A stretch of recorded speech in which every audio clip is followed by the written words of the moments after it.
Climate migration is no longer a distant scenario drawn from science fiction novels or speculative documentaries.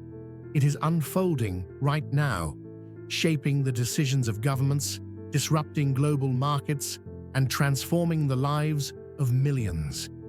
As sea levels rise, droughts deepen, and natural disasters intensify, humanity is stepping into a new era, an era defined not by borders or geopolitics, but by the powerful, unstoppable forces of nature. This introduction sets the stage for the global crisis that experts call the biggest human movement of the 21st century. To understand climate migration, we must first recognize how deeply interconnected modern civilization is with the landscapes that sustain it. Every city, every village, every farm, every economy depends on predictable patterns of nature: stable weather, reliable rainfall, manageable temperatures, and functioning ecosystems. For thousands of years, these patterns remained mostly stable, allowing societies to thrive. But within the last century, especially within the last 30 years, these patterns have shifted dramatically. The climate we once knew is disappearing, and with it, the geographical foundations of countless human lives. Imagine a coastal community where generations have lived by the sea. The land once felt solid and permanent, but slowly, inch by inch, the shoreline creeps inward. Storms grow stronger. High tides climb higher. Salt water infiltrates freshwater wells, destroying crops. Entire neighborhoods flood several times each year. Insurance companies refuse coverage. Houses lose their value. And eventually, families are left with one choice: to leave. Not because they want to, but because staying becomes impossible. This is climate migration. Not a single event, but a gradual, accelerating force. It is the story of millions of people who never imagined they would abandon their homes, yet now find themselves on the move. Some relocate within their own country. Others cross borders. Many don't know where to go at all. And unlike political or economic migration, climate migration has no simple solution. You can rebuild after a war. You can restart an economy. But you cannot rebuild land lost to the sea. You cannot reverse the desertification of millions of acres overnight. You cannot stop superstorms with fences or borders. Today, more than 400 million people live in coastal areas less than 2 meters above sea level. Over 1 billion people live in regions becoming dangerously hot. More than 2 billion rely on groundwater sources that are rapidly declining. These are not theoretical risks. They are early warnings from a planet whose climate systems are shifting faster than humanity can adapt.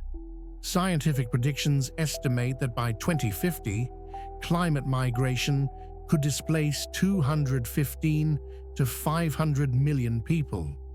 Some projections, even more alarming, suggest that by 2100, up to 1 billion people may need to move. This would trigger the largest migration wave in human history, surpassing all previous migrations combined. It would reshape nations, redraw maps, and challenge global stability. But numbers alone cannot capture the human reality behind them. Picture a farmer in sub-Saharan Africa watching his crops fail for the 5th consecutive year. The soil is dry, cracked, lifeless. The rain that once nourished this land now arrives only in violent storms or not at all. With no harvest, no income, and no water, he must leave. But where can he go? Picture a family in Central America whose home has been destroyed by hurricanes 3 times in 5 years. They rebuild every time, but the storms keep coming, stronger each season. Finally, they understand the truth. The place they call home is no longer safe. They begin a difficult journey north, joining thousands of others displaced by climate disasters. Picture a resident of Miami, New York, or Los Angeles facing wildfire smoke, extreme heat, or chronic flooding. Even wealthy nations are not immune. Climate migration is already happening in the United States, where entire towns have been relocated and millions face growing environmental risks. This crisis is not only physical, it is emotional. Displacement tears apart communities, families, and cultures. Villages vanish. Traditions rooted in land disappear. Identities shaped over centuries are uprooted. Climate migration is not just movement, it is loss. Yet climate migration is also about resilience. It is about the extraordinary human ability to adapt, rebuild, and overcome challenges. Around the world, communities are innovating new ways to face the climate crisis. Floating farms, solar-powered desalination, early warning storm systems, the human stories, the geopolitical consequences, and the urgent steps we must take to prepare for the next global crisis. The climate is changing. Humanity will move. The question is not if, but how and when. This is climate migration, the next global crisis. Climate migration is not a future scenario. It is already reshaping the world today.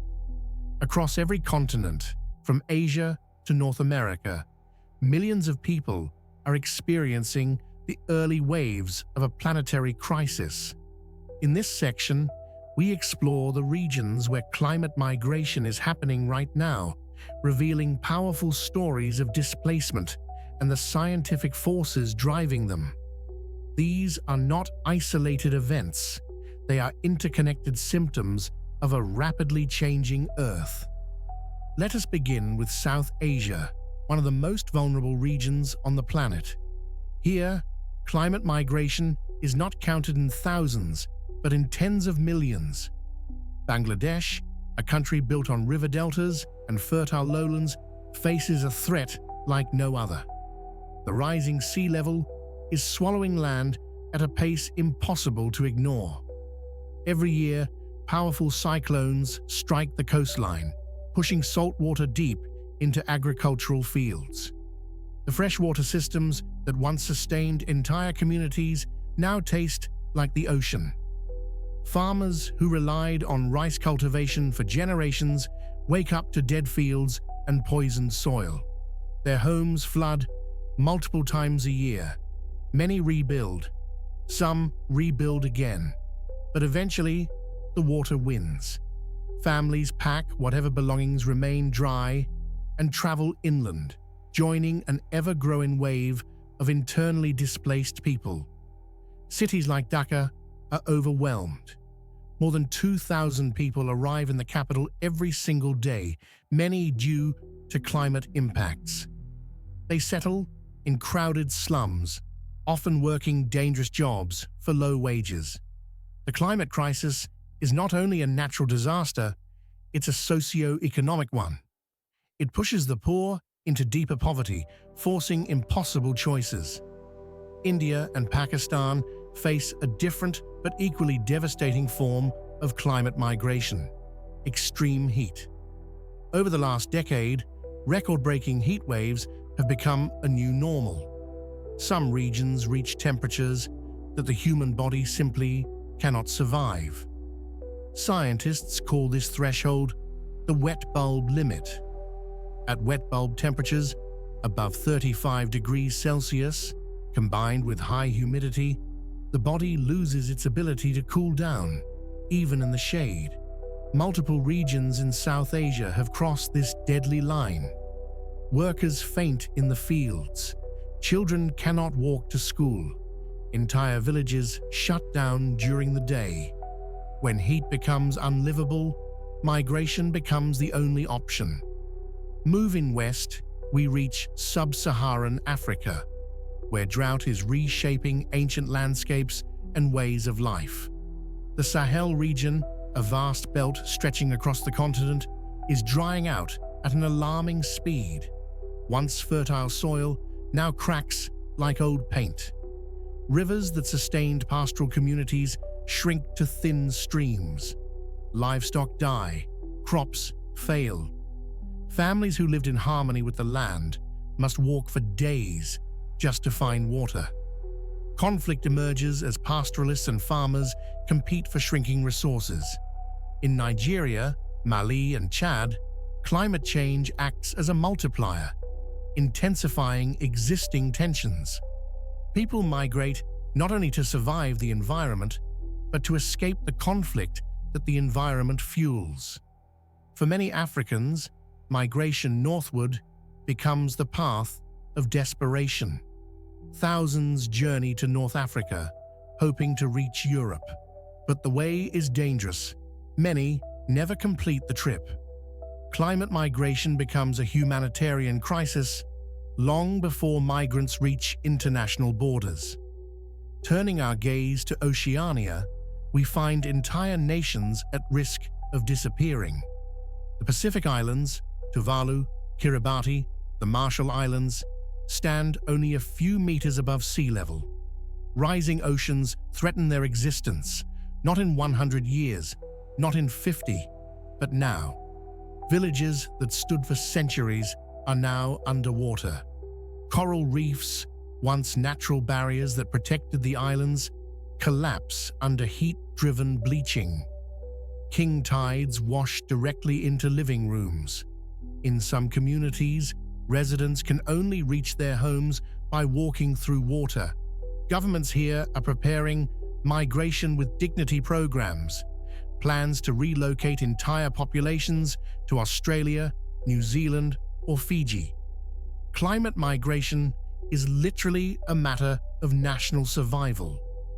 But climate migration is not a problem limited to developing nations. Let us travel to the United States, a country that many assume is immune to such forces.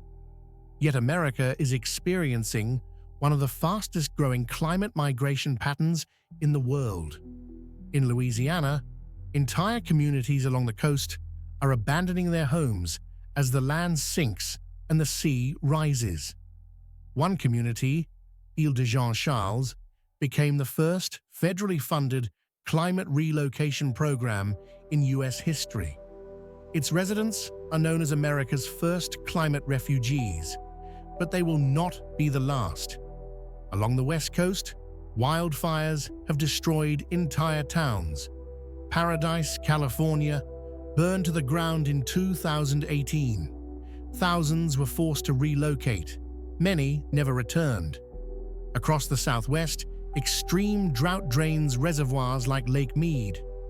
Farmers in Arizona lose access to water rights that sustained agriculture for decades. Even regions like Miami, New York, and